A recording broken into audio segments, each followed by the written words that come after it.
आप सबके भीतर बैठे हुए परमात्मा की शक्ति को प्रणाम करते हुए एक बार पुनः गायत्री महामंत्र का उच्चारण कर। ओम भूर्भुवः स्वाहा तत्सवितुर्वरेण्यं भर्गो देवस्य धीमहि धियो यो नः प्रचोदयात्।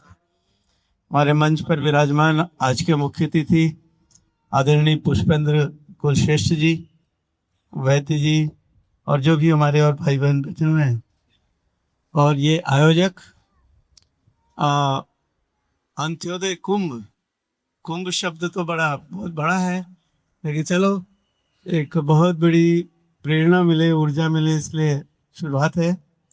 कल को मैं ऐसी शुभेच्छा करता हूँ कि नरेंद्र मोदी स्टेडियम है जहाँ अहमदाबाद में, वहीं पर इतना बड़ा इसका योग का आयोजन हो किसी योग दिवस में, जिसमें मेरा ख्याल है कुर्सियों में तो 1 लाख लोग बैठ सकते हैं, बीच के मैदान में भी मेरा ख्याल है 50,000 70,000 ऐसे लोग तो बैठ ही सकते हैं।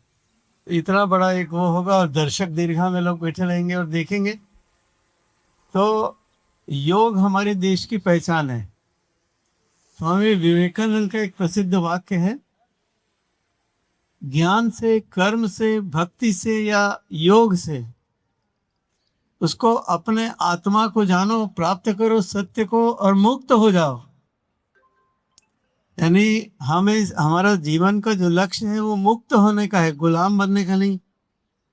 आज संसार में समस्या है, लोग गुलामी कर रहे हैं, या तो अपने मन की इच्छाओं की या धन की या किसी न किसी चीज का गुलाम है आदमी, मुक्त नहीं है वो मुक्त बने आत्मा की तरफ। तो हमारी आत्मा मुक्त हो, इसके लिए इनमें से किसी एक का, 2 का, 3 का या सब का आश्रय लेके मुक्त हो जाओ, बोल रहे हैं स्वामी विवेकानंद। हमारे देश में खासियत है जो उन्होंने उसकी तरफ इशारा किया था स्वामी विवेकानंद ने। 4-5 महापुरुष होने से कोई देश महान नहीं बनता। 4-5 महापुरुष तो हर समय हर देश में होते हैं। देश महान तब बनता है जब उस देश की कोटि कोटि जनता महानता की तरफ अग्रसर हो। भाइयों बहनों, भारत भी पहले ऐसा कर चुका है, लेकिन फिर से करने की अब जरूरत हो गई है। भारत के लोगों को महानता की तरफ तेजी से अग्रसर होना पड़ेगा। कितने लोगों को? करोड़ों लोगों को।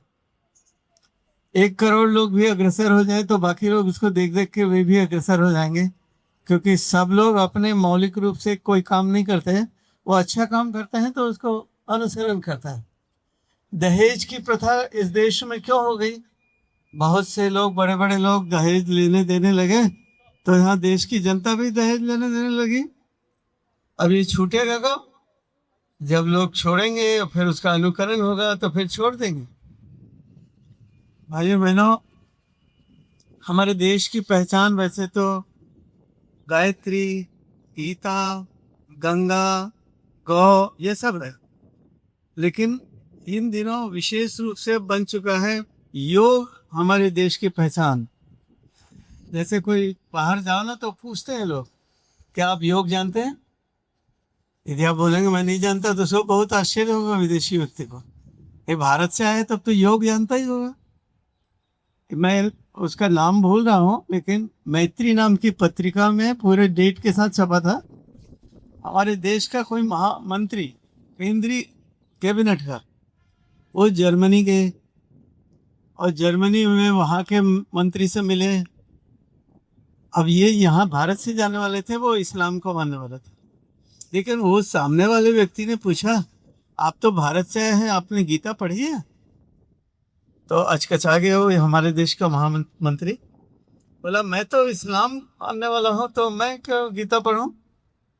तो उस जर्मनी के मंत्री ने एक विचित्र बात कही, जिस गीता नाम की किताब को आपके देश के 85% लोग पढ़ते हैं, उसको आप जानते नहीं? उसको बहुत वो लगा, झटका लगा, और उसने लिखा है कि मैं जैसे ही एयरपोर्ट पहुंचा भारत के, सबसे पहले मैं जाके गीता की किताब खरीदा और गीता पढ़ी मैंने। तो गीता जैसे पहचान है, उसी तरह अब हमारे देश की पहचान में एक शुमार हो गया है ये योग। अब योग केवल इसी भर को नहीं कहते कि आपने, ये राजयोग कहलाता है वैसे, क्योंकि इसमें क्रिया योग, भक्ति योग और बहुत सारी चीजें मिली हुई है, तब ये राजयोग है। लेकिन कर्म के द्वारा भी योग होता है। और विनोबा ने तो अपने आत्मकथा में लिखा है, एक जगह कहीं वर्णित किया है, उनकी माँ ने कहा था, बेटा तू मेरे लिए गीता क्यों नहीं लिख देता। यह वो गांव में रहते थे, गागोदे नाम का गांव है महाराष्ट्र में, लेकिन कर्नाटक के बॉर्डर में। तो वो गीता में सुनने जाती हूँ तो वो तो समझ में नहीं आता। तो विनोबा जी ने कहा था, आई तो वो एक मराठी वाला भी तो है, वहां जाके क्यों नहीं सुन लेती आप। अरे वो तो उससे भी कठिन बताता है, तू क्यों नहीं मेरे लिए गीता लिख देता।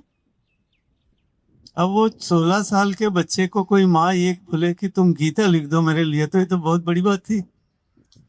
लेकिन जब 47 साल की अवस्था में माँ का देहावसान हो गया, वहां पर सम्मिलित होने के लिए बापू ने भेजा, और उसने मन ही मन सोच लिया कि मैं अपनी माँ का कर्जा उतारूंगा, उन्होंने मेरे से इतनी बड़ी अपेक्षा की।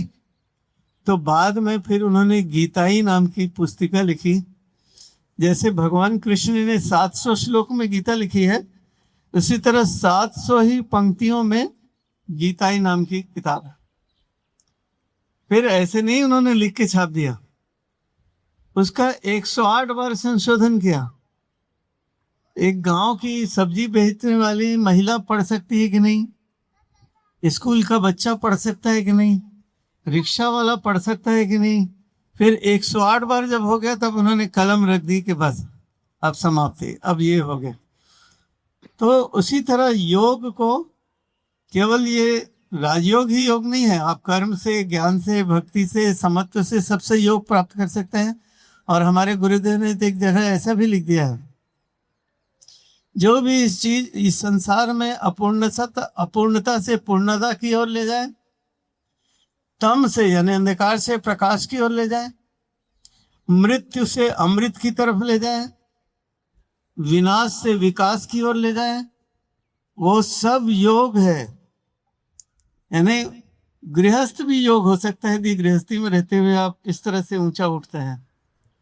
भाइयों और बहनों, आप तो युवा लोग बैठे हुए हैं ज्यादातर लोग, और आप लोग जरूर करते ही होंगे, तभी तो ऐसा लग रहा है कि सभी लोग योग को बहुत ही आसानी से कर रहे थे, कोई कठिनाई तो किसी को मैं देख नहीं रहा था। लेकिन यही रुकना नहीं है आपको। विनोबा जी के आश्रम में 1982 में मैं गया था, तो मुझे नहीं मालूम था कि विनोबा जी कान से नहीं सुन पाते थे, उनको प्रश्न लिख के देना होता था, फिर वो उत्तर तो जो बोल के देते थे। तो मैं एक प्रश्न ऐसा पूछा जो आपके काम का है। मैं 30 साल का था उस समय। हम युवक क्या करें? तो खिलखिला के हंसे, बिना दांत वाली हंसी, और कहा युवक क्या करें? बूढ़ों को बच्चों से मिलाएं। अब ये बहुत अर्थगन शब्द है। जो युवा है वो बीच में खड़ा हुआ है, एक तरफ वो पुरानी वाली पीढ़ी है, एक तरफ नवनिहाल पीढ़ी आ रही है। आप उनसे लेना है, अपनी तरफ से कुछ जोड़ना है और देना है किसको? और नई नवनिहाल पीढ़ी को। अब हमारा तीसरा प्रश्न था, हम सोचे कि पीछे और लाए लोग खड़े हैं तो हम हट गए। फिर एक संस्कृत में प्रश्न पूछने वाला आ गया, वो गेरुआ वस्त्र पहने हुआ था, घुटने तक धोती थी और ऊपर खुला था। उसने जो लिख के दिया वो संस्कृत में था।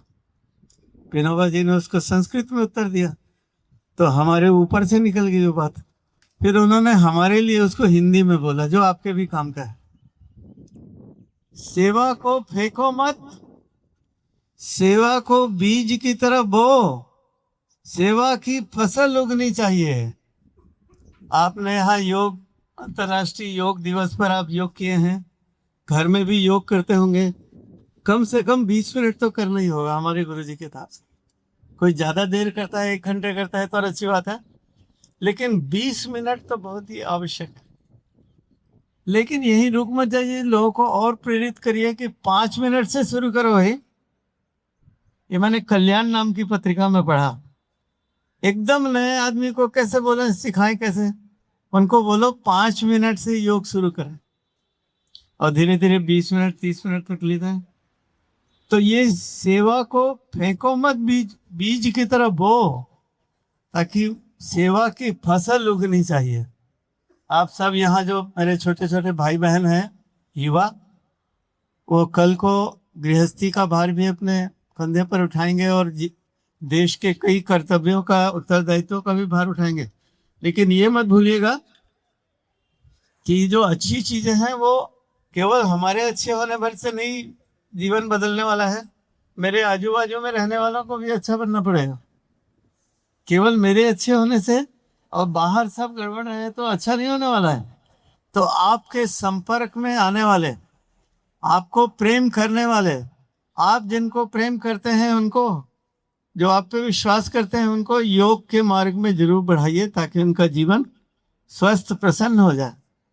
मैं अपने बचपन की बात याद करता हूँ। जब मैं 9वीं से 11वीं एक हायर सेकेंडरी स्कूल में पढ़ता था, तो उसके प्रिंसिपल थे DN श्रीवास्तव, देवेंद्र नाथ श्रीवास्तव। उन्होंने हमारे स्कूल का जो ध्येय वाक्य था उसको बदल दिया था। मोटो होता है ना हर स्कूल का, लिखा रहता है बड़े बड़े अक्षरों में। उन्होंने क्या कर दिया था, स्वस्थो मेधावी भवति, जो स्वस्थ होगा वही मेधावी बने। तो उन्होंने जितना पढ़ने पर ध्यान दिया था उससे कम खेलने पर नहीं दिया था। हमारा एकमात्र स्कूल है, शायद अभी होगा कोई तो नहीं मालूम, जहाँ पर 8वां पीरियड खेल का होता था कंपलसरी। उसमें टीचर अटेंडेंस लेते थे कि खेल के मैदान में है कि नहीं आदमी। हमारे स्कूल मेरिट में लिस्ट में भी आता था मध्य प्रदेश में, उस समय मध्य प्रदेश था, अब वो छत्तीसगढ़ में आता है।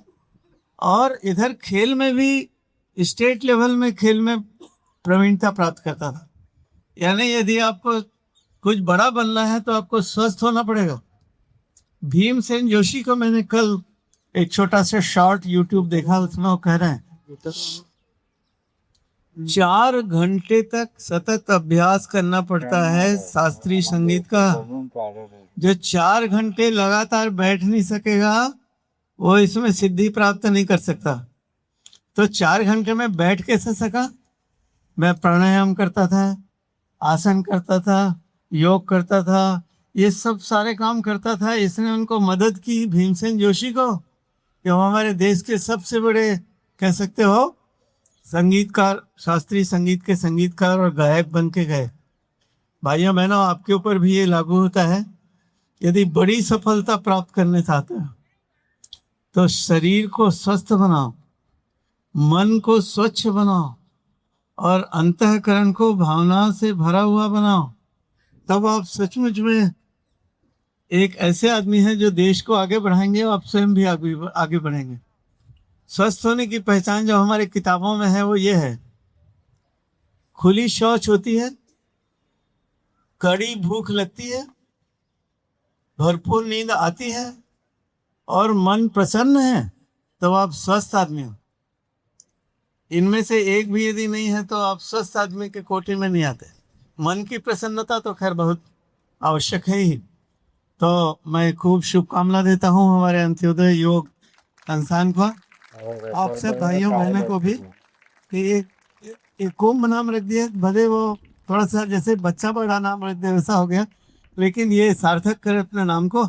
और किसी दिन नरेंद्र मोदी स्टेडियम में ये कार्यक्रम हो, खूब खूब मंगल का।